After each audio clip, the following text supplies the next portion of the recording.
Le plateau de Gergovie, c'est une histoire qui a commencé il y a à peu près 17 millions d'années, une histoire géologique, une histoire volcanique.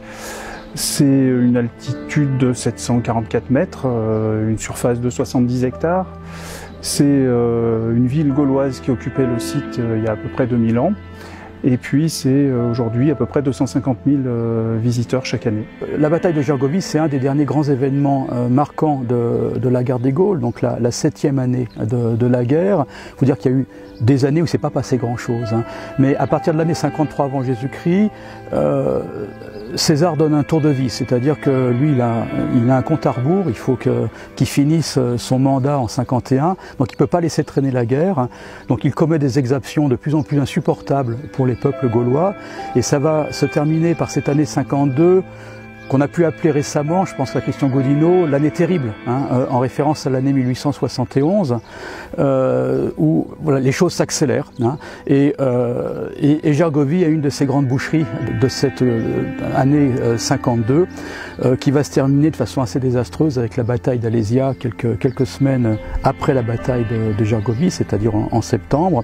On est très attaché à Gergovie aujourd'hui parce que c'est un lieu de victoire gauloise, et c'est vrai que César s'est replié très vite parce qu'il avait commencé à perdre énormément de troupes. Et Vercingétorix a presque failli gagner, il a presque failli prendre à revers les troupes gauloises. Donc c'est un moment glorieux pour nos Gaulois, et quand on a voulu s'appuyer sur l'histoire très ancienne, l'histoire des Gaulois, pour construire l'État-nation au 19e, évidemment la bataille d'Alésia n'était pas très vendable, la bataille du Xélodonum n'était pas très vendable, et on s'est attaché à Gergovie, ce d'autant plus que le lieu de Gergovie était bien connu, bien ancré dans le paysage, ça racontait quelque chose, alors qu'Alésia on ne savait pas, ou c'était plus incertain.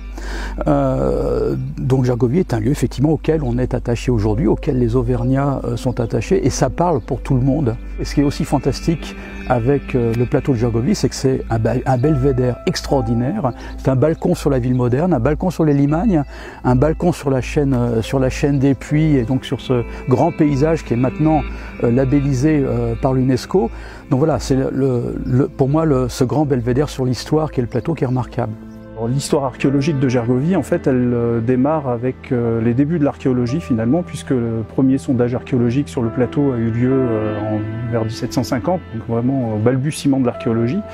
Puis ça s'est un petit peu amplifié au XIXe siècle avec les fouilles ordonnées par Napoléon III en 1861-1862. Les découvertes majeures relatives à cet épisode se situe dans la plaine, au pied de l'oppidum. Ce sont essentiellement les vestiges des camps césariens, donc le grand camp, le dispositif de liaison et le petit camp, qui ont été trouvés une première fois au XIXe siècle, à l'occasion des travaux commandités par Napoléon III, qui cherchait justement tous les lieux de siège en Gaule relatifs à la guerre des Gaules de Jules César.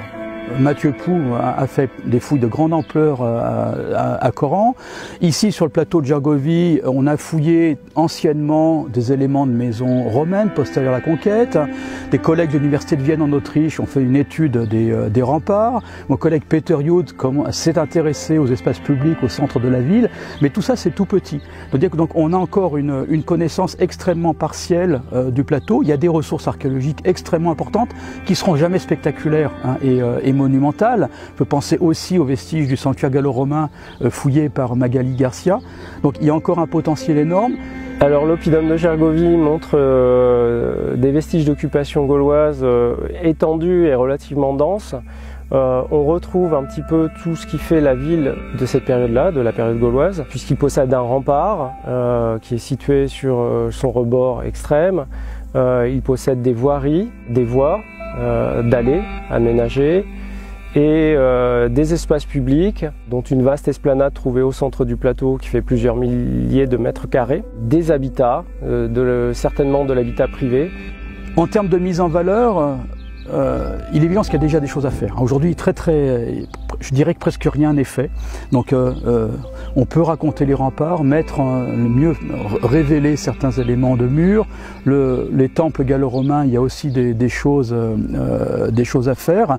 Donc moi j'espère bien que l'ouverture de ce nouveau centre d'interprétation soit le démarrage d'un grand projet partagé où on va effectivement réinvestir tout le plateau et proposer aux visiteurs non seulement d'aller visiter la maison de Gergovie, mais de profiter d'un parcours sur le bord du plateau pour appréhender à la fois toute l'archéologie du site et tout ce qu'il y a à raconter sur l'environnement, que ce soit l'archéologie, la géographie, la géologie. C'est fantastique, hein. C'est un grand livre ouvert que l'on peut lire depuis le sommet du plateau.